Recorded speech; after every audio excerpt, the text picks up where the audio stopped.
దేశంలో సన్న బియ్యం పంపిణీ చేస్తున్న తొలి రాష్ట్రంగా తెలంగాణ చరిత్రలో నిలవబోతోందని పౌర సరఫరాల శాఖ మంత్రి ఉత్తమ్ కుమార్ రెడ్డి అన్నారు. రాష్ట్రంలో దాదాపు 85% మంది పేదలకు ఉచితంగా సన్న బియ్యం అందించబోతున్నామని మంత్రి ఉత్తమ్ తెలిపారు. ఉగాది రోజున హుజూర్ నగర్ వేదికగా ఈ పథకాన్ని సీఎం రేవంత్ రెడ్డి ప్రారంభిస్తారని, ఏప్రిల్ 1 నుంచి అర్హులందరికీ రాష్ట్ర వ్యాప్తంగా సన్న బియ్యం పంపిణీ చేస్తామని అన్నారు. రాష్ట్రంలో కొత్తగా మరో 30 లక్షల మందికి రేషన్ను అర్హులుగా గుర్తించబోతున్నట్లు వెల్లడించారు. భారతదేశంలో ప్రప్రథమంగా ఏ రాష్ట్రంలో కూడా జరగలేదు. 80 నుంచి 84% జనాభాకి ఉచితంగా 6 కిలోల సన్న బియ్యం ఇచ్చే కార్యక్రమం రేపు ఇక్కడ ఈ ప్రాంగణం, ఇది రాజీవ్ ప్రాంగణం, ఇక్కడి నుంచి మొదలవుతుంది. ఇది ఒక గొప్ప ఆలోచన, ఒక గొప్ప సంక్షేమ కార్యక్రమం, గొప్ప వెల్ఫేర్ మెజర్.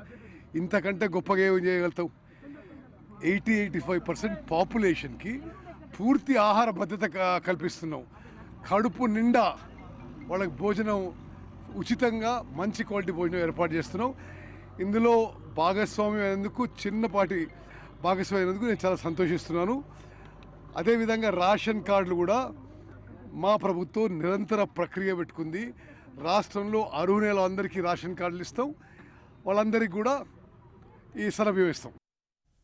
ఉప్పు, పప్పు, చింతపండు వంటి సరుకుల్ని కూడా రేషన్ దుకాణాల ద్వారా అందిస్తామని మంత్రి ఉత్తమ్ తెలిపారు. క్రమక్రమంగా సరుకుల సంఖ్య కూడా పెంచుతామని మంత్రి వెల్లడించారు. దొడ్డు బియ్యం స్థానంలో సన్న బియ్యం పంపిణీ వల్ల రాష్ట్రంపై 2800 కోట్ల అదనపు భారం పడనుందని, ఆ భారాన్ని భరించాలని కేంద్రాన్ని కోరామని మంత్రి అన్నారు. ప్రతి లబ్ధిదారుకు 6 కిలోల బియ్యం ఇస్తామని, తెలంగాణ వ్యాప్తంగా ఎక్కడైనా రేషన్ తీసుకోవచ్చని మంత్రి వెల్లడించారు. అధికారుల వద్ద ఉన్న జాబితాలో పేరుంటే, కార్డు లేకపోయినా రేషన్ తీసుకోవచ్చని మంత్రి ఉత్తమ్ తెలిపారు.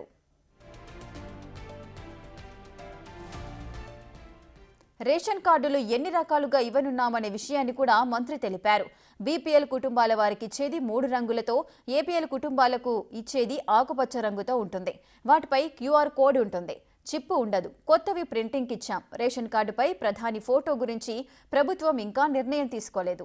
కొత్తగా జారీ చేసే వాటితో కలిపి రాష్ట్రంలో రేషన్ కార్డుల సంఖ్య కోటికి, లబ్ధిదారులు 3.10 కోట్ల మంది అవుతారని అంచనా వేస్తున్నామని మంత్రి ఉత్తమ్ ఇప్పటికే తెలిపారు.